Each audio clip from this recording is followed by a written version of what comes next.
Um, Based off of the Fragile State Index of 2015, Sudan is the fourth most fragile state in the world with a very high alert. The nation state has been ravaged since they gained independence in 1956 by two major interstate conflicts and an ongoing one, rooted in deep religious and cultural differences. The conflicts among the state has slowed down Sudan's economic and political development and forced massive internal displacement of its people. These conflicts have, over time, led to global issues such as refugees fleeing to Europe for better conditions, but also made Sudan a breeding ground for terrorism. Large non-state actors such as Al-Qaeda have been known to build training camps on Sudanese soil. The lack of sovereignty and the lack of legitimacy towards the Sudanese government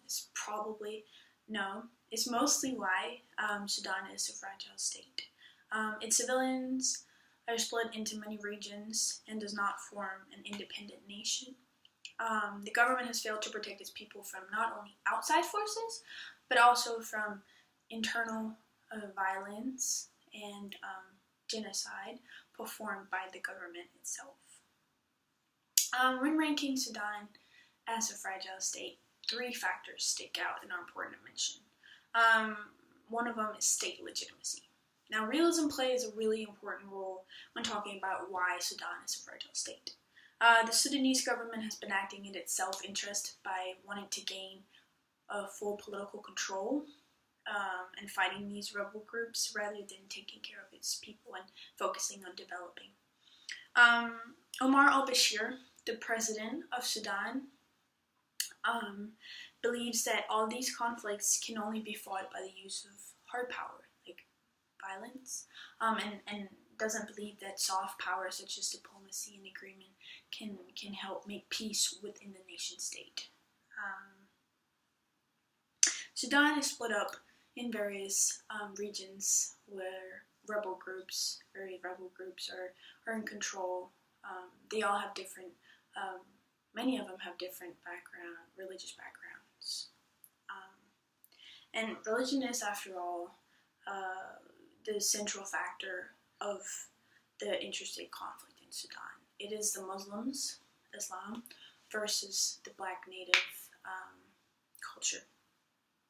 Presently, Sudan's government is fighting an interstate conflict against state-sponsored rebel groups. For instance, South Sudan is supporting SPLA, the Sudan's People's Liberation Army, to fight the Sudanese government.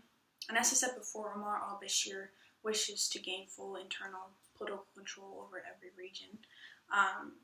But the question is, how can we as an outside world, and how can they as Sudan's population, trust a man who's been charged or accused with war crimes and genocide and crimes against humanity to lead this nation state out of its fragility, lead it out of these interstate conflict that some of them he created himself. Also, when talking about a sovereign state, it's important to understand that one of its first priorities is to keep the nation safe and secure. But with tension and violence existing between these groups and the government in Sudan, the state's ability to provide security for its civilians is not present. The government prioritizes to use violence within its society to kill these or to get rid of these rebel groups instead of focusing on saving its people. Taking all these factors into consideration, it's understandable that the legitimacy of the government in Sudan may be challenged. An important factor is also refugees and IDPs, and this seems to, again, be driven by the lack of security provided by the state, as I said before. The government in Sudan also is again focusing on gaining political control and winning over these rebel groups rather than getting out of this fragility, out of being a very fragile state. This has led to 5 million people being internally displaced and 1 million people fleeing the country for safer conditions, and killed over 3 million in the run. And therefore, it's also group grievance, which is an important factor too.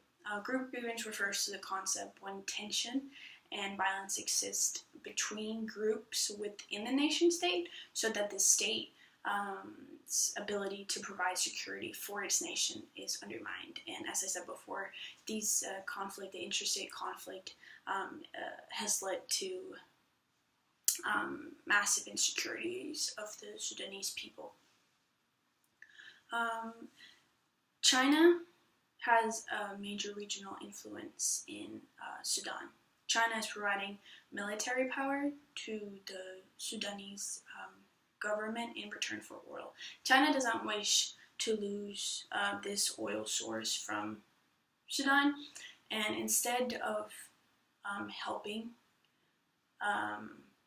Sudan diplomatic, China is providing weapons and supporting the Sudanese government in fighting these rebel groups. So, from what I've learned, ranking Sudan as one of the most fragile states in the world seems justified. The state lacks legitimacy, and as we see, the comprehensive peace agreement that was signed in 2005 between the government and the SPLA went to ashes when a new interstate conflict broke out. I believe that as long as Omar al-Bashir is in power, the government will continue to fight these conflicts with the use of violence and hard power instead of using diplomacy and agreements to solve these conflicts. All of these factors lead to the insecurity of the Sudanese population, and these interstate conflicts in Sudan is very serious and been going on for decades now. And it hasn't only been led to killing the population of Sudan, but also killing Sudan's chance of becoming a powerful state.